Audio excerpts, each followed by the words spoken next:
జాతీయవాద జర్నలిజానికి అసలైన వేదిక నేషనలిస్ట్ హబ్ ని సబ్స్క్రైబ్ చేసుకోండి. నోటిఫికేషన్స్ కోసం బెల్ ఐకాన్ పై క్లిక్ చేయండి.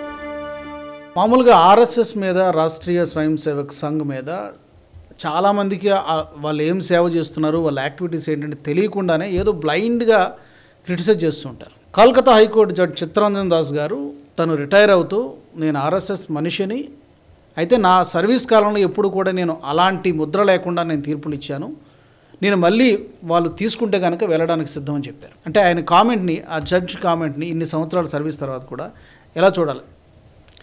ఆయన చెప్పిన దాంట్లో తప్పేం లేదండి. ఆయన సర్వీస్ కాలంలో ఆయన ఛాలెంజ్ చేశాడు, నేను ఇచ్చిన ఒక్కొక్క జడ్జిమెంట్ తీయండి, నేను జూనియర్ జడ్జి నుంచి హైకోర్టు జడ్జి దాకా వచ్చి, దానికోసం ఆయనకు సుప్రీంకోర్టు ప్రమోషన్ రాలేదు. మీరు ఎప్పుడు సర్ప్రైజ్ కాకండి. సుప్రీంకోర్టు ప్రమోషన్ వచ్చే జడ్జిలందరూ ఒక లెఫ్టిస్టో లేకుంటే ఒక పర్టికులర్ థాట్ ప్రాసెస్ నుంచి వచ్చేటోళ్ళు, చంద్రచూడ్ లాంటి వాళ్ళు, వాళ్ళనే ప్రమోట్ చేస్తారు. కానీ ఇట్లాంటి వాళ్ళని ప్రమోట్ చేయరు, ఎందుకంటే ఆయన బ్యాక్గ్రౌండ్లో ఉంటుంది, ఇంటెలిజెన్స్ రిపోర్ట్లో ఉంటుంది, ఈయన ఆర్ఎస్ఎస్లో ఉన్నాడు చిన్నప్పటి నుంచి అని చెప్పి. ఒకసారి నేను కూడా ఎక్కడైనా సంఘకి వెళ్ళి శాఖలో, నేను కూడా చిన్నప్పటి నుంచి శాఖకి వెళ్తుండే సంఘది. కానీ మన వర్క్ ప్లేస్లో తీసుకురాము. ఇప్పుడు we don't bring that philosophy to the work place. ఎక్కడ ఉందో అది అక్కడ పెట్టుకుంటాం మనం.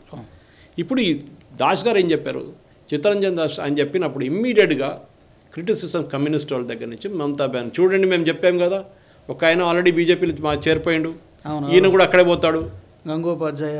సో ఐ వాంట్ రిమైండ్, ఈ కొలీజియం సిస్టమ్ వచ్చే ముందు దాకా ఎవరు ఈ నేషనల్ జ్యుడిషియల్ అపాయింట్మెంట్ కమిషన్ కొట్టుపడేస్తుందా, దానికన్నా ముందు జవహర్లాల్ నెహ్రూ, ఇందిరాగాంధీ, రాజీవ్ గాంధీ, ఇంకా మీ నడుమిట్లో అక్కడిక్కడ కొన్ని ప్రైమ్ మినిస్టర్స్ ఉన్నారు, వీళ్ళందరూ వాళ్ళ జడ్జిని అపాయింట్ చేసుకున్నారు ఫేవరెట్స్గా. Most famous is during emergency కేసులో కూడా. అప్పుడు కూడా ముగ్గురు సీనియర్ జడ్జెస్ని సూపర్ సీడ్ చేసి ఇందిరాగాంధీ వాళ్ళ ఓన్ జడ్జిని సుప్రీంకోర్టు జడ్జిగా చేసుకున్నారు. Junior person, I don't want to take a name again, Google చేసి వచ్చేసారు. కానీ అప్పుడు డెమోక్రసీకి ప్రాబ్లం లేదా, అప్పుడు జ్యుడిషియరీకి ప్రాబ్లం లేదా, మీ వాళ్ళు పెట్టుకున్నారు కదా.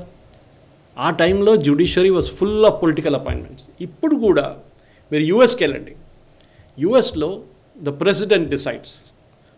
ఆ ప్రెసిడెంట్ ఇప్పుడు రిపబ్లిక్ ఉన్నారు, డెమోక్రటిక్ ఉన్నారు, వాళ్ళ టైంలో వాళ్ళ జడ్జెస్ని పెట్టుకుంటారు. అండ్ యూఎస్లో జడ్జెస్ రిటైర్ కారు, they serve till the end of their life, or they have to retire voluntarily. So political appointments అక్కడ 100% పొలిటికల్. అక్కడ ప్రాబ్లం లేదే, ఇక్కడ ఎందుకు ప్రాబ్లం వచ్చింది? సరే, ఇప్పుడు దాస్ గారి గురించి చెప్పారు కదా, ఎందుకంటే ఆయన ఫుల్ కోర్ట్ మెన్షన్ లేదు చేశారు, అది ఆ రోజు రిటైర్ అవుతున్నప్పుడు. సరే, ఇప్పుడు ఆర్ఎస్ఎస్ నన్ను ఇప్పుడు పిలిస్తే కూడా నేను వెళ్ళి నా అడ్వైస్ వాళ్ళకి ఇస్తాను, I'm ready, I'm capable of doing అని చెప్పారు ఆయన. కానీ కాంట్రవర్సీ ఎందుకు వస్తుంది, అది ప్రాబ్లం అన్నమాట. నేను ఒక ఎగ్జాంపుల్ ఇస్తాను, చాలామంది మన ప్రేక్షకులు కూడా తెలియదు. Justice Krishna Iyer, Supreme Court judge ఉండే, very famous jurist, very well known judge. ఆయన, he was there a minister in the first communist elected government in the world of EMS Namboodiripad in Kerala. కేరళలో ఉన్న EMS Namboodiripad కమ్యూనిస్ట్ గవర్నమెంట్లో minister ఉండే ఆయన. ఆయన దాని తర్వాత జ్యుడిషియల్కి వచ్చేసింది, జ్యుడిషియల్ నుంచి ప్రమోటే ఆయన న్యాచురల్లీ పొలిటిక్స్, ఆయన కమ్యూనిస్ట్ అని చెప్పగానే ఇందిరాగాంధీ ఎవరు ఆయన ఎక్కిచ్చేసి సుప్రీంకోర్టు పంపించారు. ఆయన రిటైర్ అయిన తర్వాత ఇదే కాంట్రవర్సీ వచ్చింది. అప్పుడు ఈయన కమ్యూనిస్ట్ ఉండే కదా, మళ్ళీ ఈయన సుప్రీంకోర్టు జడ్జిగా ఉన్నప్పుడు ఎన్నో జడ్జిమెంట్ ఇచ్చారు.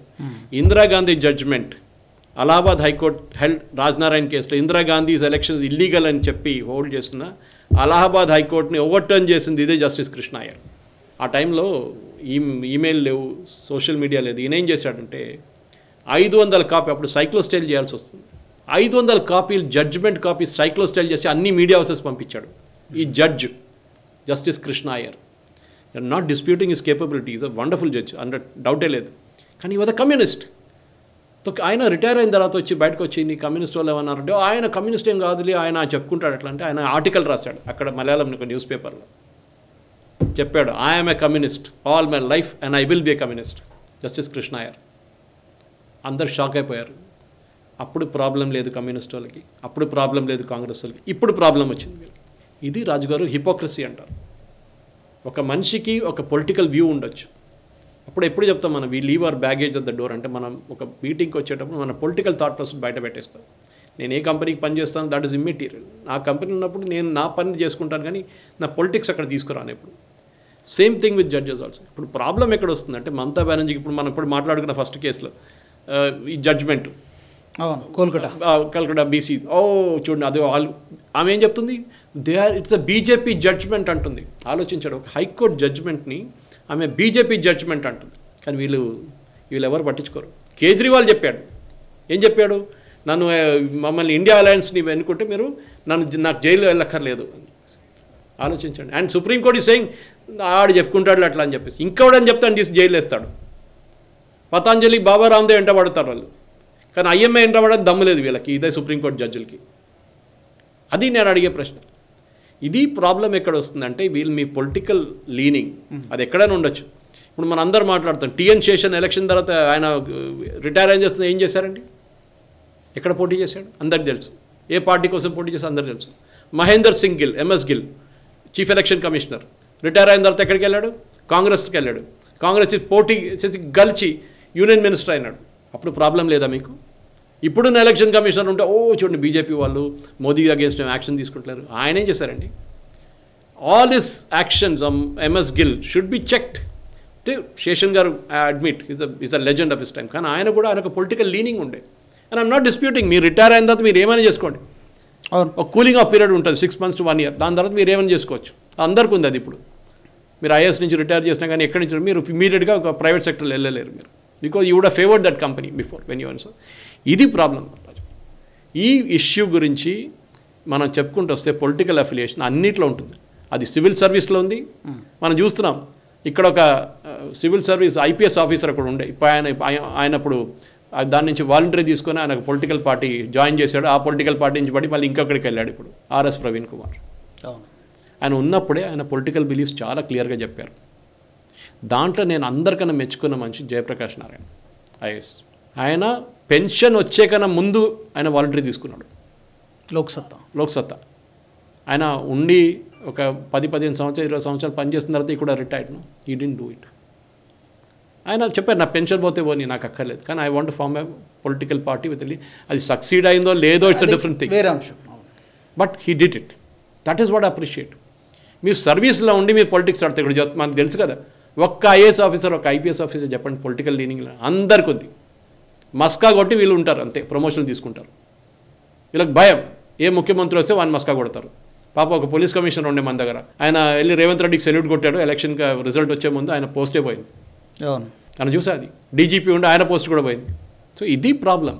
ఈ పొలిటికల్ లీడర్స్ని మన ఒక జడ్జ్ ఆయన ఆనెస్ట్ అని చెప్పకుండా ఉండొచ్చు కదా. ఇన్ ద కోర్ట్ రెఫరెన్స్లో ఆయన ఆ రోజు రిటైర్ అవుతున్న రోజు ఈ కూడా ఫుల్ జడ్జ్ కోర్ట్ రెఫరెన్స్ ఉండే, ఆయన ఈ కూడా kept quiet, thank you very much అది ఇదని చెప్పి పెద్ద మాటలు చెప్పేసి వెళ్ళి, కానీ ఈ సెడ్ సంథింగ్ ఓపెన్లీ.